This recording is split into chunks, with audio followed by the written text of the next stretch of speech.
Assalamualaikum warahmatullahi wabarakatuh. Ya, ketemu lagi sedulurku dan sahabatku semua Jakarta Facer. Dan alhamdulillah lur, ini kedatangan lagi pelanggan saya membawa Infinix Note 8 ya lur. Infinix Note 8 dengan kamera depannya ini ada dua. Di dalam LCD nya ada dua kamera. Kondisinya HP-nya normal tapi ada kerusakan di kaca outer glass-nya ya.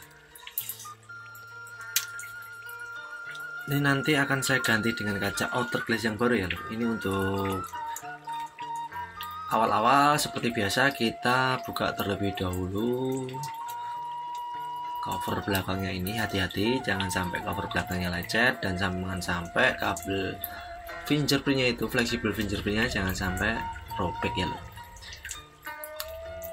Dipanaskan dulu menggunakan separator ataupun blower untuk membuka cover belakangnya, lalu kita buka menggunakan mika juga bisa. Setelah kita buka bautnya, kita buka casingnya seperti ini, lalu lanjut ke langkah berikutnya ya. Setelah hati-hati ini ada fleksibel fingerprint ya. Infinix Note 8 ini HP-nya cukup lumayan gede dimensinya. Ukuran layarnya hampir 7 ini nih ya, 6, berapa gitu ya. Di bagian bawah jangan lupa dibuka karena ini fleksibelnya buat bawahnya menyatu di LCD juga. Untuk sebelum beranjak ke pelepasan LCD dari framenya, kita buka dulu baterainya. Kita panaskan sebentar di aspirator biar baterainya lebih mudah terbuka seperti ini ya. Habis itu kita rapikan baterainya, kita rapikan lem-lem di baterainya. Terus untuk mempermudah pembukaan LCD-nya, saya tambahkan cairan Zippo itu ya. Lalu saya panaskan lagi di atas aspirator biar proses pembukaan LCD dari RAM-nya lebih empuk ya. Setelah saya kasih cairan Zippo tadi, terus saya panaskan menggunakan aspirator, lalu kita buka menggunakan ini yang saya pakai ini silet ya loh. Saya silet, saya potong menjadi dua. Kalau nggak punya silet pakai alat apa aja yang penting tipis buat menyeset bagian LCD bagian pinggir seperti ini. Tapi tidak usah terburu-buru ya, pelan-pelan, karena ini yang tidak terbiasa menggunakan silet bisa merusak LCD ya. Tapi yang sudah terbiasa menggunakan silet ini lebih mempermudah pekerjaan juga. Tapi harus pelan-pelan juga ya lor. Ini kalau tidak pelan-pelan LCD-nya bisa hilang gambarnya, bisa hitam, bisa garis-garis ya. Jadi untuk proses pembukaan LCD ini harus hati-hati. Sebelum kita masukkan mika ke sela-sela LCD-nya, ini saya cari jalannya menggunakan silet tadi ya lor. Setelah ketemu seperti ini baru lebih enakan lah. Lebih enak, lebih mudah, dan pelan-pelan, tetap harus pelan-pelan karena ini nanti kalau kita terburu-buru tetap merusak LCD ya lor. Apalagi kondisinya ini kacanya pecahnya banyak sekali. Kacanya kecil-kecil, apalagi pecah yang di bagian bawahnya ini cukup banyak ya. Pecah di bagian bawah fleksibel ini ya, di dekat fleksibel LCD ini lebih rentan merusak LCD ya daripada di bagian atas ya lor. Nanti kalau kita salah buka LCD-nya bisa bergaris-garis ya, banyak ya lor resiko untuk pekerjaan seperti ini. Dalam ini sudah terbuka LCD-nya dari framenya. Ini lanjut selanjutnya, bismillah ya, semoga ini gambarnya masih nyala. Setelah saya pisahkan LCD dari framenya, ini kita tes terlebih dahulu. Aduh, ini baterainya susah banget ditancapkan, dan alhamdulillah ya masih nyala, dan saya tes masih lancar saja, gambarnya masih normal semua. Untuk langkah berikutnya nanti akan saya pisahkan kaca LCD-nya ini yang pecah dengan LCD-nya yang ori ya lor. Ini sebelum kita pisahkan kita kasih lakban dulu biar pecahan kacanya ini tidak lepas ya lor. Tujuan dikasih lakban tadi untuk merekatkan kaca-kaca yang pecah tadi ya lor, biar tidak terlepas berantakan kacanya. Lalu kita pisahkan menggunakan kawat baja ukuran 0,05 mili yang saya pakai. Terserah teman-teman bisa pakai ukuran berapa aja, yang penting kebiasaan aja ya. Untuk ukuran kawatnya biasa pakai ukuran berapa, teman-teman bisa pakai ukuran itu ya. Dan ini sudah saya mulai pelepasannya, hati-hati, dan tadi sudah putus satu kali kawatnya, karena ini kawatnya saya pakai ukurannya tipis. Saya suka kawat tipis karena lebih mudah ya untuk pelepasannya loh. Tapi lebih mudah putus juga ya. tapi tidak masalah, yang penting kalau putus tinggal kita ulangin seperti ini lagi aja. Yang penting LCD-nya tidak, proses pelepasannya tidak merusak polaris LCD-nya, jadi tetap hati-hati dan waspada. Alhamdulillah ini prosesnya sudah selesai, dan tinggal di bagian pojok ini masih ada sedikit pecahannya, tinggal kita lopek menggunakan jempol seperti ini ya, biar pecahannya hilang terlebih dahulu, baru nanti kita akan pisahkan sisa lem OK-nya menggunakan jari kita bisa, ataupun menggunakan alat untuk melepas sisa lem OK-nya ini. Dan ini kacanya sudah terpisah dari LCD-nya. Untuk langkah selanjutnya kita bersihkan dulu ya, ini sisa lem OK-nya saya panaskan dulu sebentar di aspirator, lalu kita bersihkan menggunakan alat seperti saya ini juga bisa. Kalau tidak punya alat seperti saya bisa menggunakan tangan ya lor. Nah seperti ini ya lor, sampai semua lemnya, sisa-sisa lemnya ini benar-benar hilang ya. Seperti ini, pelan-pelan saja.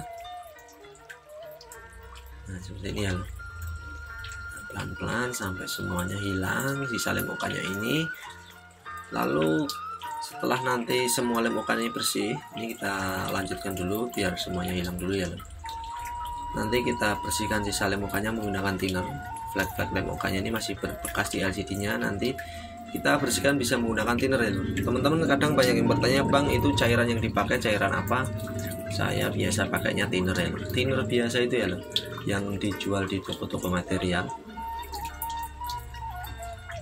Thinner alat bangunan itu ada ya di toko alat bangunan, di tukang material. Saya beli biasanya satu kalengnya harganya kalau nggak salah 30.000 yang 1 liter. Ya ini yang thinner yang saya pakai ini, harga satu kalengnya 30 liter, 1 liternya 30 liter 30.000.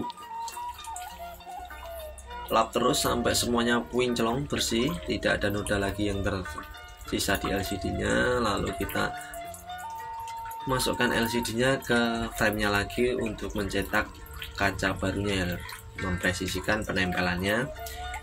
Teman-teman bisa beli kaca outer glass yang barunya, bisa berserta lem atau tidak berserta bisa ya. Kalau berserta lem tinggal kita pasang langsung, tapi kalau tidak ada lemnya teman-teman bisa tambahkan lem sendirian, terserah mau beli yang udah ada lemnya bisa, atau yang belum ada lemnya juga bisa ya, sama saja. Untuk mempercerah kamera depannya biar bening lagi, di bagian lubang kameranya ada 2, saya tambahkan lem OK cair ya. 2 lubang kameranya ini saya kasih lem OK cair seperti ini ya lor. Ini tujuannya nanti biar kamera depannya terang ya lor, tidak buram ya lor. Sekarang sebelum kita tempelkan, teman-teman harus melepas dulu pelindung lemnya, kita lopek dulu. Ini baru saya lepas, baru saya tempelkan seperti ini ya. Bagi teman-teman yang tidak mempunyai bubble remover, nempelinya pelan-pelan ya, biar tidak terjadi gelembung. Tapi kalau teman-teman punya bubble remover bisa pakai cara cepat ya, seperti ini ya. Kalau saya ini karena saya kerjaannya numpuk, jadi harus punya bubble remover ya loh. Karena kalau tidak pakai bubble remover kelamaan. Dulu waktu saya belum menerima servis dari luar kota, belum punya YouTube, saya belum punya bubble remover bahkan ya. Tapi saya ngerjainnya pelan-pelan, itu pun tidak ada bubble yang tersisa ya lor, karena saya ngerjainnya pelan-pelan. Tapi untuk sekarang harus pakai bubble remover karena kerjaan saya paketannya numpuk ya lor. Jadi harus dipercepat juga ya, nggak bisa lama-lama karena semakin lama saya bekerja jadi paketannya tambah numpuk terus ya, pusing ya. Tapi tidak masalah bagi teman-teman yang masih memulai dunia servis, masih mencoba-coba tanpa bubble remover pun bisa ya loh. Di bagian video-video saya yang dahulu sering saya beri tutorial pemasangan kaca ataupun touchscreen tanpa menggunakan bubble remover ya. Itu pun berhasil tanpa terjadi gelembung ya. Dan sekarang ini di bagian finishingnya saya masukkan bubble remover karena tadi masih ada bubble remover ya, masih ada gelembungnya. Saya masukkan bubble remover sekitar 10 menit ya lor, sampai 15 menit. Tapi 10 menit sih biasanya lor saya pakai. 10 menit sudah kinclong lagi tanpa gelembung di LCD-nya ya lor, seperti ini. Lanjut ke proses berikutnya, ini saya lap-lap di bagian atasnya dulu, takutnya tadi lem OK cairnya di bagian atas keluar ya lor. Ini saya lap-lap dulu menggunakan tisu kering biar cairan LCD-nya yang masih tersisa di pinggir-pinggir, cairan lem OK cairnya tadi bisa terserap oleh tisu saya. Untuk finishingnya kita langsung ke proses pemasangan ya lor. Ini sudah selesai, kita ganti kaca barunya. Lalu proses pemasangannya ke framenya biasa kita gunakan lem T7000 warna hitam ini lagi. Sebelum dilem usahakan framenya dibersihkan dulu dari sisa-sisa lemnya dan kotoran, lalu kita lem seperti ini ya lor. Dan di bagian atas kita tambahkan sedikit lem biar debu-debu tidak masuk di celah-celah rongga-rongga speaker ya. Dan alhamdulillah ini sudah mulai saya rapikan dan ini sudah finishing terakhir ya, sudah selesai. Ini habis ini kita pasangkan lagi tutup-tutupnya dan baut-bautnya dan selesai pekerjaan saya. Dan alhamdulillah dapat rezeki. Terima kasih buat pelanggan yang masih setia datang ke saya, masih mempercayakan pekerjaan kepada saya ya lor. Dan bagi teman-teman yang berminat bisa cek di kolom deskripsi video, ada nomor WA saya. Yang cocok, yang mau bertanya silahkan bertanya dulu, yang cocok harganya bisa datang, bisa dikirim ya. Dan ini sudah mulai saya tesnya normal, lalu kita rakit kembali tutup-tutupnya, kita buat-buatkan semua dan selesai ya lor. See you in the next video, semoga bermanfaat. Sampai jumpa di video selanjutnya. Semoga teman-teman yang masih belajar cepat bisa ya lor, dan cepat bisa membuka usaha servis seperti saya. Insya Allah hasilnya bisalah buat mencukupi kebutuhan kita sehari-hari sama keluarga kita. Tetap semangat, jangan putus asa, jangan kendor semangatnya untuk belajar terus. Wassalamualaikum warahmatullahi wabarakatuh.